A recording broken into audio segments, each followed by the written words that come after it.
Here's Grace to You Bible teacher John MacArthur. We have embarked upon a wonderful study of some very important doctrines on these Sunday nights. And from my viewpoint, it's kind of open-ended. I'm just kind of following the flow and seeing where it goes. But I'm having a wonderful time.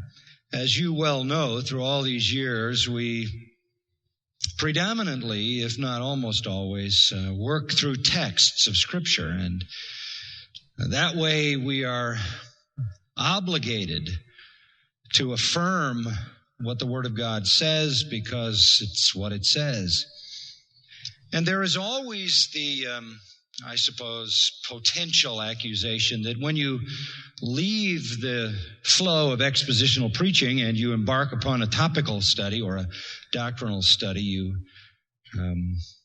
may be caught up in something philosophical, you may be caught up in something rational or something logical, and you may be drawing conclusions that wouldn't stand the test of Scripture. And so I want to affirm to you that everything that I say, I trust, will be before your very eyes drawn out of Scripture. And I would encourage you, like the noble Bereans, to do a little work yourself and search the Scripture and see if these things are so. I certainly don't want to bring to you a rational theology, although it's not irrational. I don't want to bring to you a philosophical approach to theology. I don't want to follow the path of human reason to conclude the things we conclude. I want to bring you what the Word of God has to say. And the Word of God does speak to these very, very important doctrinal issues. Just by way of brief review, we started out when we ended the book of Jude by looking at the doctrine of the perseverance of the saints or the preservation of the saints. That is to say that if you're ever saved, you'll always have the hope of eternal life. You cannot ever be unsaved. You can't lose your... Keep us from falling and to great glory. That's how Jude ends. And so we talked about this doctrine of security or preservation or perseverance. And in the end, we said we are preserved to the end because we are chosen from the beginning for that purpose.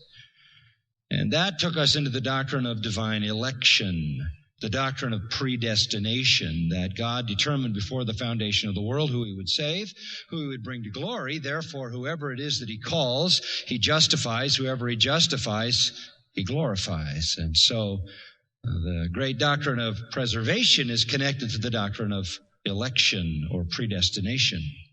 And for at least 3 messages, we took you through the important passages of Scripture that teach the doctrine of election and laid it out for you as it is in the Word of God. And having understood that doctrine, those of you who've been with us, you're going to find it everywhere, and you're either going to accept it wherever you find it, or you're going to spend the rest of your life fighting it when it jumps off the page. Now,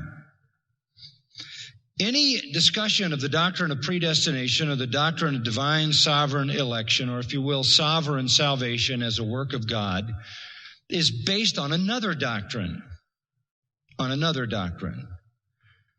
God must save us. He must choose us, call us, regenerate us, justify us by His divine power, because we are neither willing nor able to do it for ourselves.